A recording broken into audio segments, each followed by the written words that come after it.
नीलाद्रिशय media live को स्वागत करुछि मुअली भारती।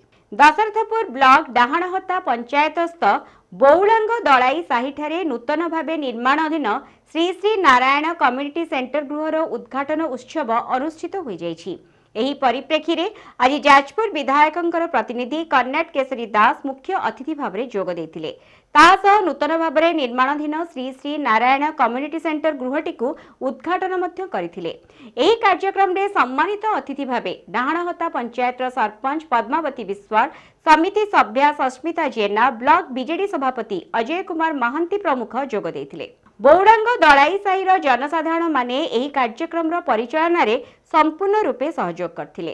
आसले हमर एठी कथा देइथिले जे कि गोटे नारायणकर मंदिर निर्माण करिया पई जा हो तांको उद्यम रे आज विजु पटनायकर जन्मदिन रे जा से कार्यटी पूर्ण हेछि एवं आज मध्ये से शुभारंभ करिछन।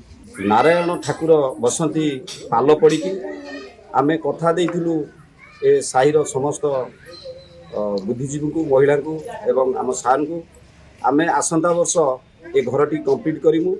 छात घरे ठाकुर बसिबे जहा माँ ठाकुर दयारू आज यहाँ घर संपूर्ण हो जाइए। एवं आज एक पवित्र दिन मान्य आमर स्वर्गत विजु पट्टनायक आज 108तम जन्मवार्षिक विजु बाबू जन्मदिन आज ये घर उद्घाटन होती। एक गौरवर दिन आज साईर समस्त प्रतिनिधि एवं साईर समस्त जनसाधारण बहुत खुशी अच्छा।